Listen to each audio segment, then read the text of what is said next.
Shalom untuk siswa kelas 5. Terima kasih kepercayaan Tuhan dan hari ini kita belajar tentang arti bertobat. Ya.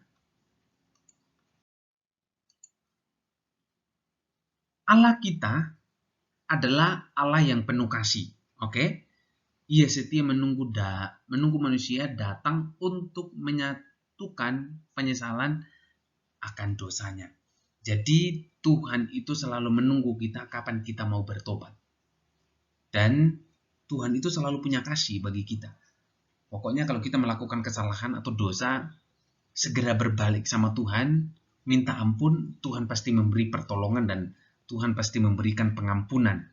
Nah, Tuhan Maha Pengampun artinya Tuhan selalu mau mengampuni dosa setiap orang yang ingin bertobat dan memohon pengampunan dosanya. Bahkan pertobatan manusia yang dilakukan berulang kali dan kembali manusia memohon pengampunan Tuhan selalu memberikan pengampunan. Jadi kalau kita sampai melakukan dosa berulang kali dan kita tetap mau bertobat sama Tuhan, itu berarti kita tetap masih diampuni Tuhan. Tapi jangan salah, jangan juga karena kita dapatin pengampunan dari Tuhan, lalu kita melakukan dosa berulang-ulang kali. Itu namanya mempermainkan anugerah Tuhan. Ya, lanjut. Setiap manusia dilahirkan sudah memiliki benih dosa yang diwariskan dari orang tuanya, yaitu dosa asal namanya. Dalam perkembangan hidupnya, manusia tidak luput dari perbuatan dosa. Hal ini terjadi karena imannya yang lemah. Jadi kenapa kita berdosa? Iman kita lemah. Oleh sebab itu, untuk menguatkan iman kita, harus tetap belajar, baca firman, berdoa, supaya apa? Tuhan selalu menolong kita. Dosa telah menguasai manusia. Manusia cenderung tidak tahan dalam melawan bujukan iblis yang membawanya jatuh dalam dosa. Tiap hari akan ada iblis yang mengganggu kita. Akan ada iblis yang menggodai kita. Oleh sebab itu, berhati-hatilah dalam bersikap dan bertindak. Orang yang berdosa tidak mendapat bagian dalam kerajaan Allah, kata Alkitab. Bertobat berasal dari bahasa Yunani, artinya metanoia, artinya perubahan pikiran yang disertai dengan penyesalan dan perubahan perilaku. Jadi pikirannya berubah, dia memiliki penyesalan, lalu tingkah lakunya berubah. Itu namanya orang bertobat.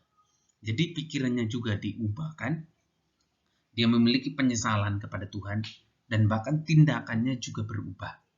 Oke, dilihat dari kehidupannya sehari-hari, berarti dia punya tindakan yang baik. Oke, bertobat dari pertobatan adalah orang yang merasakan kesedihan dan penyesalan terhadap dosa yang diperbuatnya. Kemudian berkomitmen untuk memperbaikinya dari dosa dan kembali kepada Tuhan. Jadi orang yang bertobat itu dia memiliki komitmen untuk kembali kepada Tuhan supaya dia dapatin pengampunan dari Tuhan. Nah, orang yang berdosa harus bertobat dan memohon pengampunan dosa supaya hidup selamat. Kalau kita nggak diampuni dosa kita dan kalau kita tidak memohon pertolongan dari Tuhan, maka dosa kita tidak diampuni. Tuhan Maha Pengampun pasti mau mengampuni pertobatan yang sering kita lakukan berulang kali. Dengan demikian, maka hubungan manusia dengan Tuhan yang sudah rusak menjadi pulih kembali. Dosa mengakibatkan hubungan kita dengan Tuhan menjadi rusak. Oleh sebab itu, mari kita memperbaiki hubungan kita dengan Tuhan melalui kehidupan kita setiap hari. Mengasihi orang lain, menolong sesama, itu adalah hal-hal yang membuat kita memulihkan hubungan kita dengan Tuhan. Dosa yang kita sering lakukan harus ditinggalkan supaya apa? Kita mengalami berkat Tuhan setiap hari. Percayalah kalau kita hidup benar, siswa kelas 5, kita akan mengalami berkat-berkat Tuhan. Menurut Kisah Rasul 26 ayat 20, bertobat adalah berbalik dari dosa. Meninggalkan dosa, datang kepada Tuhan, membina hubungan dan dekat yang harmonis dengan Tuhan. Jadi orang yang bertobat itu yang dia lakukan ini berbalik dari dosanya. Dia harus meninggalkan dosa yang sering dia lakukan. Kalau dia orang suka berbohong, menipu orang lain, dia harus tinggalkan. Dia harus meninggalkan dosanya dan datang kepada Tuhan. Apa yang dia lakukan? Bina hubungan dengan Tuhan. Dia membaca Alkitab, berdoa, Tuhan saya diampuni, gitu. Jadi bertobat adalah sebuah proses perubahan sikap dan tingkah laku seseorang dari yang buruk menjadi baik Pertobatan diperlukan komitmen tekad untuk mengubah hidup lama yang bertentangan dengan kehendak Tuhan menjadi hidup baru yang sesuai dengan kehendak Tuhan. Jadi hidup lamanya ditinggalkan. Orang tadinya yang suka berbuat dosa, dia jadi tidak suka berbuat dosa. Orang yang tadinya suka memfitnah dan menindas orang lain, sekarang tidak lagi. Itu namanya orang yang bertobat. Nah, pertobatan manusia meliputi 3 hal dalam kehidupan manusia, yaitu pikiran, perasaan, dan kehendak. Artinya, manusia bertobat mengalami perubahan pikiran dari yang tidak mau menjadi tahu, dan menyesal atas perbuatannya, dan bertekad untuk menjadi baik. Pertobatan meliputi 3 hal. Yang pertama, penyangkalan diri dan perubahan. Yang kedua, menundukkan diri dalam kerelaan untuk diajar. Dan yang ketiga, kerelaan untuk terus dibentuk. Jadi orang yang bertobat, 3 hal ini harus dia lakukan.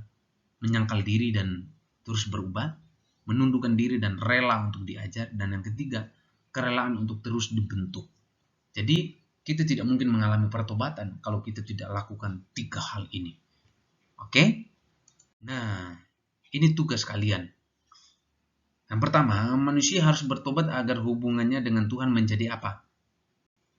Yang kedua, orang yang bertobat pasti mengalami perubahan apa? Yang ketiga, manusia yang bertobat perlu pembaharuan hidup. Sebutkan 3 perubahan, 3 perilaku. Siapakah yang digambarkan sebagai anak sulung dalam perumpamaan anak yang hilang itu? Ya, terdapat dalam ayat berapakah yang menceritakan tentang pertobatan? Nanti saudara baca dalam perumpamaan tentang anak yang hilang. Yang keenam, bagaimana sikap anak sulung ketika anak bungsu itu kembali kepada ayahnya atau pulang. Yang ketujuh, anak yang bungsu menggunakan hartanya untuk apa? Tuhan selalu mengampuni umatnya sehingga ia disebut sebagai maha apa ya? Apakah manusia yang melakukan kejahatan dan kejam masih mendapatkan pertobatan dari Tuhan atau sudah tidak? Yang ke-10, jika orang yang sering melakukan kejahatan dan sering memohon ampun, apakah Tuhan masih memberi pengampunan? Jelaskan alasannya. Tuhan memberkati, salam sehat, terus belajar.